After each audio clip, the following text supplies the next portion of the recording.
Hello all. So today we are continuing our discussion in chapter 4. This is part 2. We're talking more about physical education and sport in the United States. If you recall, in our first part or session, we talked about physical education and sport worldwide, and it was more of an ancient Greece and Rome idea. So we're transitioning on from that now. The growth of physical education and sport in the United States was influenced by European ideals, systems of gymnastics, exercises, and philosophies. In more recent years, there has been a greater incorporation of activities and beliefs from ancient Asian cultures, such as yoga, martial arts, and the beliefs about the relationship between the mind and the body. Colonists coming from Europe to settle in the New World found Native Americans leading a very active existence. Native Americans hunted, fished, canoed, ran from place to place, and engaged in a multitude of physical activities as they sought food, built shelter, and communicated with other tribes. Young men had to successfully complete a series of challenging physical tests in order to become warriors. Various forms of physical activity were included with their rituals, burial services, their fertility-based ceremonies, and medicinal rites, which were performed in an effort to influence the religious forces they believed directed their lives. Sport, dance, and dramatic enactments were incorporated into Native American festive celebrations and engaged in as forms of celebration or as relaxation.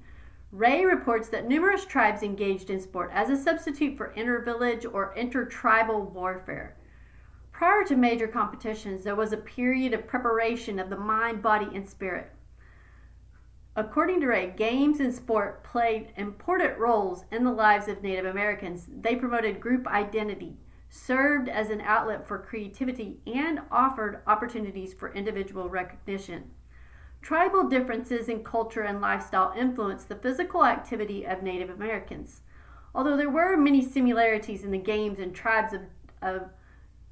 sports of tribes across North America, men, women, and children participated in various sports and games, with some activities being relegated to certain age groups or genders, while others were enjoyed by both male and female or adult and children.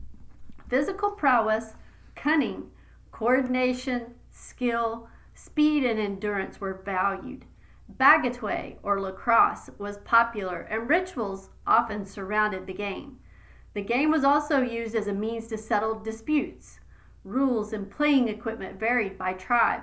Shinny, a game similar to field hockey in which a stick was used to propel a ball into a goal, was played by both males and females. Foot races often extended over many miles and allowed members of the tribe to demonstrate their speed and endurance. Swimming, canoeing, archery, various types of ball games, and games of chance were other popular activities among Native Americans. During the national period, interest in education grew, and more schools were established for both males and females. The growth of female seminaries or private schools increased educational opportunities for women. During the 1800s, free public education began to slowly become available for girls and boys, although opportunities for secondary school education and college education were limited. In the 1820s and 1830s, physical education began to be incorporated into school curriculums. During the 1820s, German gymnastics was introduced to the United States by German immigrants. In 1825, Charles Beck, a turner, introduced Jan's gymnastic program of exercise and apparatus to his students at the Round Hill School in Northampton, Massachusetts. Beck built an outdoor gymnasium and started the first school gymnastics program. And in 1826, Charles Follen organized exercise classes based on the German system for students at Harvard University. Catherine Beecher was the director of the Hartford Female Seminary in Connecticut, an institution of higher education for young women. In 1828, she developed and implemented a program of physical education within the educational curriculum of the school. The program consisted of calisthenics performed to music. These exercises included Swedish gymnastics and were designed to improve the health and vitality of her students and to prepare them more fully for their future role as homemakers and mothers. She was among the first to advocate for the inclusion of daily physical activities into the public schools. In the 1840s, many Germans immigrated to the United States, fleeing from the unstable political situation in Germany. The Germans brought with them their customs, and within a short period of time, turnvereins began to be established. In 1851, in Philadelphia, the first National Turnfest was held. Turners from New York, Boston, Cincinnati, Brooklyn, Utica, and Newark engaged in this competition. As Germans moved westward to settle, they established turnverein societies in their communities. During the early to mid-1800s, more schools and colleges opened their doors to both males and females. Gymnasiums and swimming pools were constructed, increasing opportunities for participation. Intercollegiate athletics began during this period of time as well. In 1852, the first intercollegiate competition occurred. It was a crew race between Harvard and Yale that was held, with Harvard winning the race. Intercollegiate athletics would begin to assume an increasingly prominent role on college campuses. Sports participations grew as settlers became more established and religious prohibitions relaxed.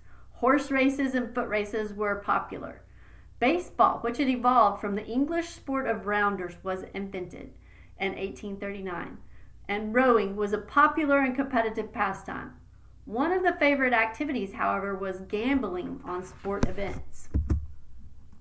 Many outstanding leaders with new ideas influenced the development of physical education in sport during the Civil War and the late 1800s. Physical education was increasingly included in the schools, and sports grew in popularity. In 1860, D.O. Lewis developed the Lewis system of light gymnastics and introduced it to men, women, and children living in Boston. Exercises to improve the cardiovascular system were performed in music. Posture and flexibility exercises and light apparatus such as wands, Indian clubs, and beanbags were incorporated into his program. In 1861, Lewis established the Normal Institute for Physical Education in Boston to prepare leaders. Courses in anatomy and physiology, hygiene, and gymnastics comprised the 10-week professional preparation program. This was the first teacher training program in the United States. Edward Hitchcock and Dudley Sargent, both of whom were physicians, were central figures in the development of college physical education programs. In 1861, Hitchcock was named the Director of Health and Hygiene at Amherst College. In this position, Hitchcock was responsible for the physical development and health of the students. Physical education classes consisted of developmental exercises performed using horizontal bars, rings, ropes, ladders, Indian clubs, vaulting horses, and weights. Marching and calisthenics were included within the curriculum as well, as were some sports skills. To monitor the progress of his students, Hitchcock used anthropometric or bodily measurements of height, weight, and chest girth before and after the completion of training. Hitchcock was recognized for his pioneering work using the scientific approach in physical education. In 1879, Sargent was appointed director of the new Hemingway Gymnasium at Harvard University. Students who elected to take physical education received a medical examination and underwent a battery of anthropometric tests as the basis for an individually prescribed conditioning program. Sargent developed specially designed exercise equipment which the students used in conjunction with carefully selected German and Swedish gymnastics exercises to work out. Students were also encouraged to participate in sports such as baseball, fencing, and rowing. In 1881, Sargent founded the Sanatory Gymnasium, a school to prepare physical education teachers to utilize his scientific and comprehensive approach to physical education. Later, this school became the Sargent School for Physical Education, and today it is the Sargent College of Boston University.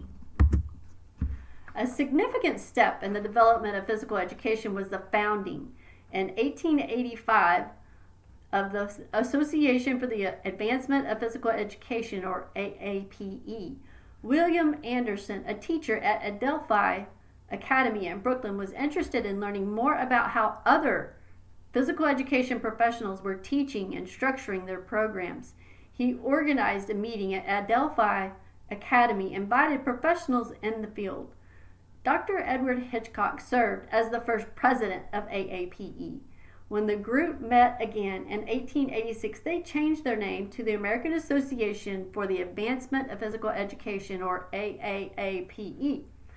This organization was the forerunner of the American Alliance for Health, Physical Education, Recreation, and Dance, or AFERD, which remained as an organization for over 125 years. Today, this association is called the Society of Health and Physical Educators, or SHAPE America. It should be noted that many professionals involved in AAPE were physicians and held MD degrees. They supported physical education because of the beneficial health effects it provided.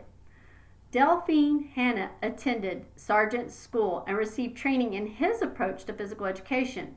In 1885, Hanna accepted a teaching position at Oberlin College, where she taught until 1921.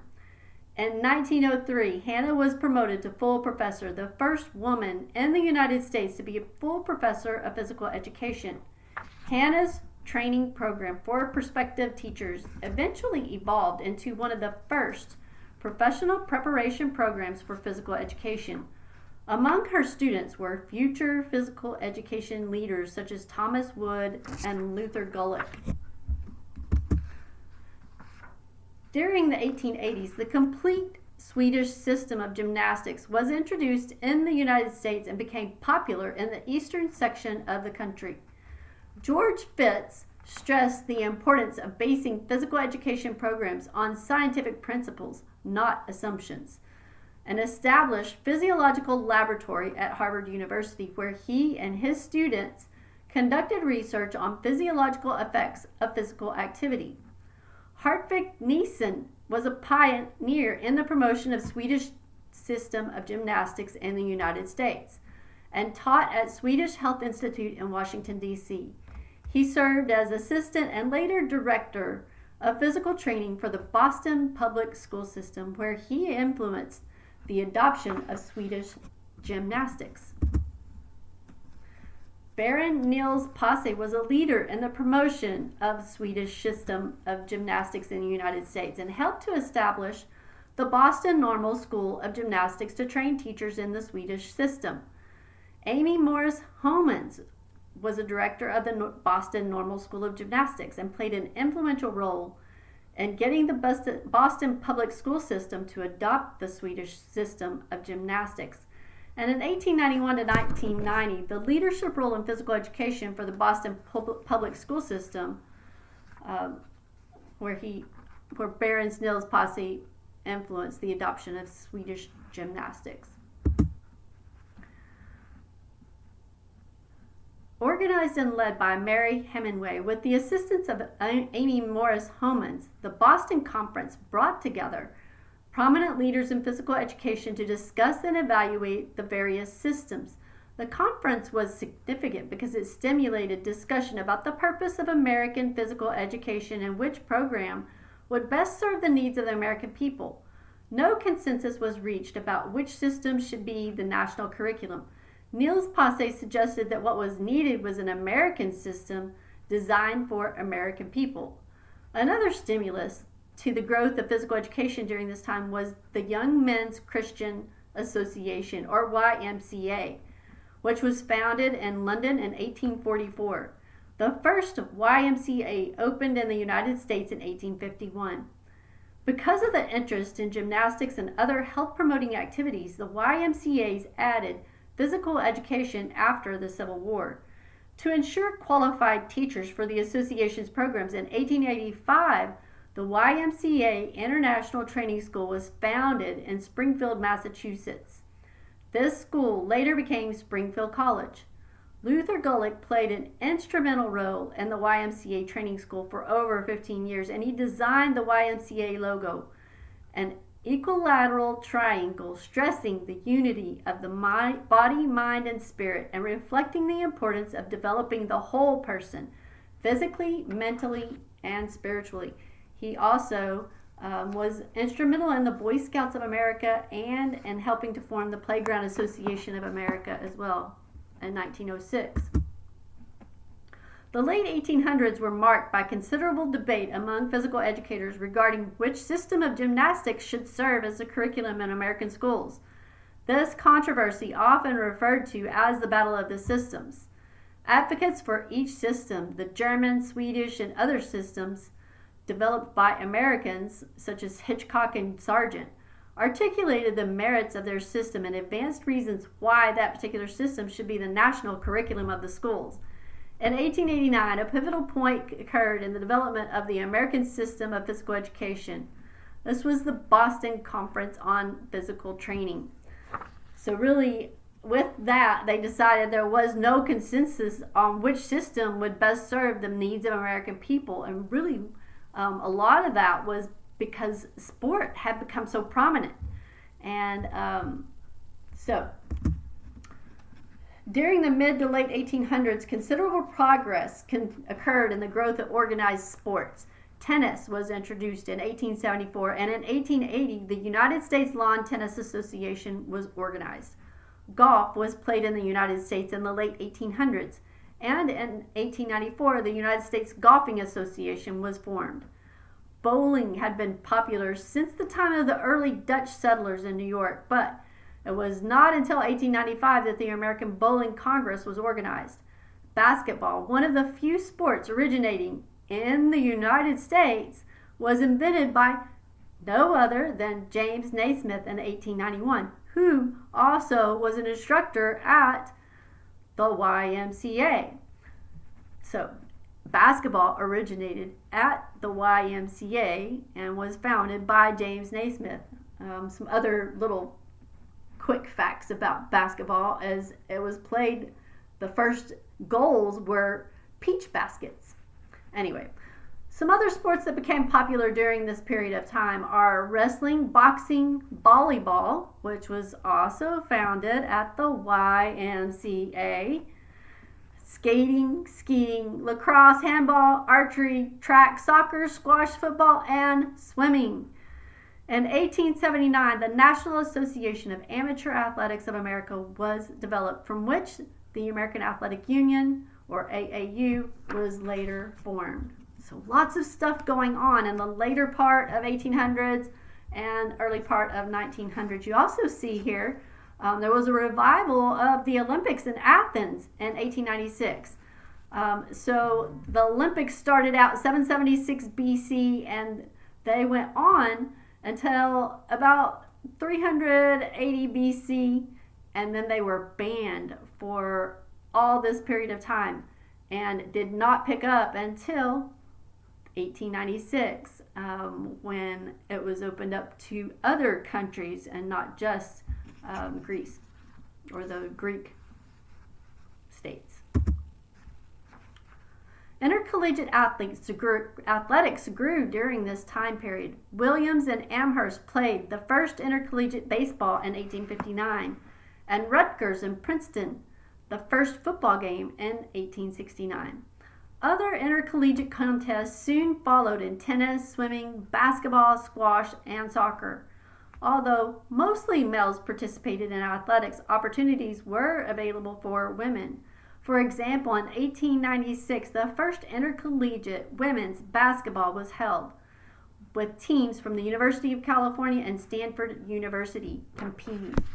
However, as you can see, many of the sports, the athletic programs, developed from their kinesiology or physical education. They were called kinesiology at that time. It was physical education programs, and the teachers, the professors in the physical education programs were actually the coaches. And with the expansion of intercollegiate athletics, there also were some concerns that were raised, of course, of abuse of the athletes and there were some establishment of governing bodies as well. A lot of that information is in the text. We aren't necessarily going to be able to go over it today. At the close of the century, there was greater recognition of the value of physical education to educational progress. Organized physical education programs began to appear as part of the curriculum in elementary and secondary schools in the 1850s. California was the first state to require schools to offer physical education in 1866, followed by Ohio in 1892. In 1881, the acceptance of physical education grew when the National Education Association recognized physical education as a curricular area. A significant step in the development of physical education was the founding. And I believe we've already talked about this.